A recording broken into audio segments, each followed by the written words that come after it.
Battle is shaping up in the fight against Islamic extremism, and it is about to take center stage on Capitol Hill. Congressman Peter King, soon to be chairman of the House Homeland Security Committee, and he has announced that he is set to hold hearings on the radicalization of American Muslims, looking for answers as to what is driving homegrown terrorism.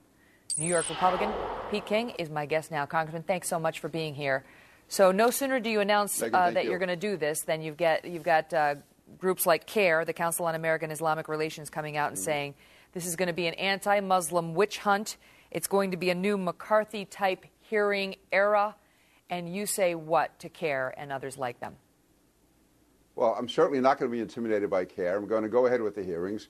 And the fact is that we have to break through this politically correct nonsense, which keeps us from debating and discussing what I think is one of the most vital issues in this country, that we are under siege by Muslim terrorists, and yet there are Muslim leaders in this country who do not cooperate with law enforcement. We have the reality that al-Qaeda is trying to recruit Muslim Americans, and yet we have people in the Muslim community who refuse to face up to this and will not cooperate with the FBI or police or whatever.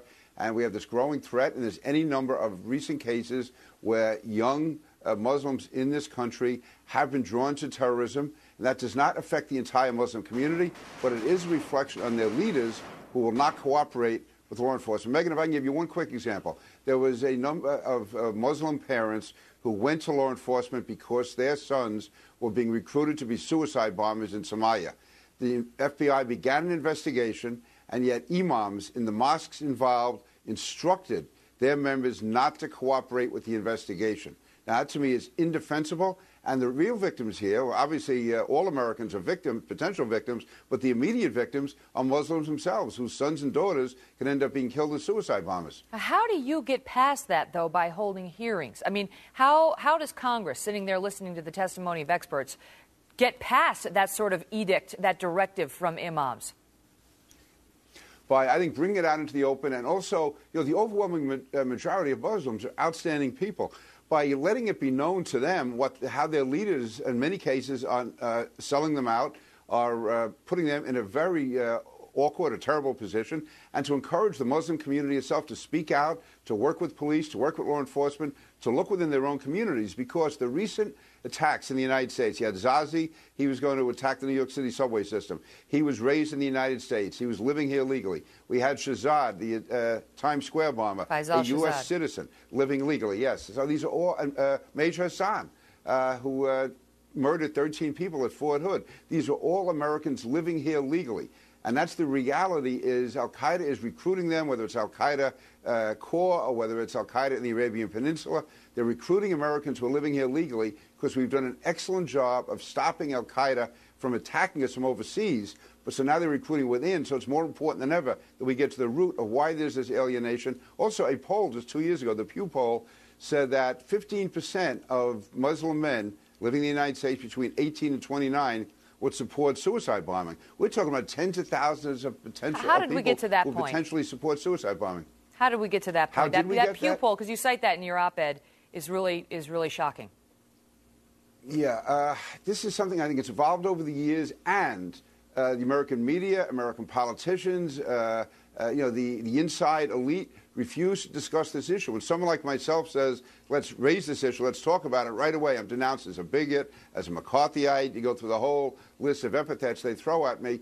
And part of it is, I think, for too many years, liberals wanted to believe that George Bush was the cause of terrorism, and that once Bush and Cheney were gone, things would be fine. And there was just this reluctance to face the reality of what's happening. I mean, you see what's happened in Britain. We've seen what happened in other countries where the attacks, the most recent attacks in those countries, have been carried out by second and third generation Muslims living in the country. And I keep using the word Muslim, in a way it bothers me because I work with Muslim leaders, and I try to discuss this issue with them.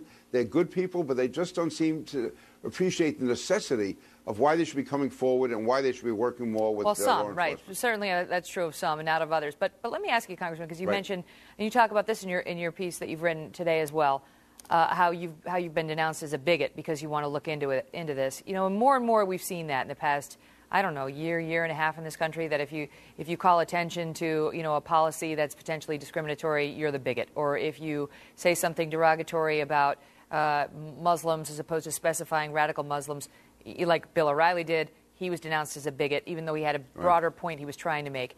Does it bother you? No, because it bothers me that people feel that way, but it doesn't bother me personally. I have a job to do, and I've seen enough that I think I have to do this job. I've seen too many incidents where lives could have been lost and will be lost, and I have the responsibility and the obligation. I'll do it, and what happens, happens. Congressman Pete King will be covering those hearings as you proceed forward as the new chairman of the House Homeland Security Committee. We appreciate you being here. Merry Christmas, sir. Megan, thank you as always. You too, Megan. All the best. Well, he promised a work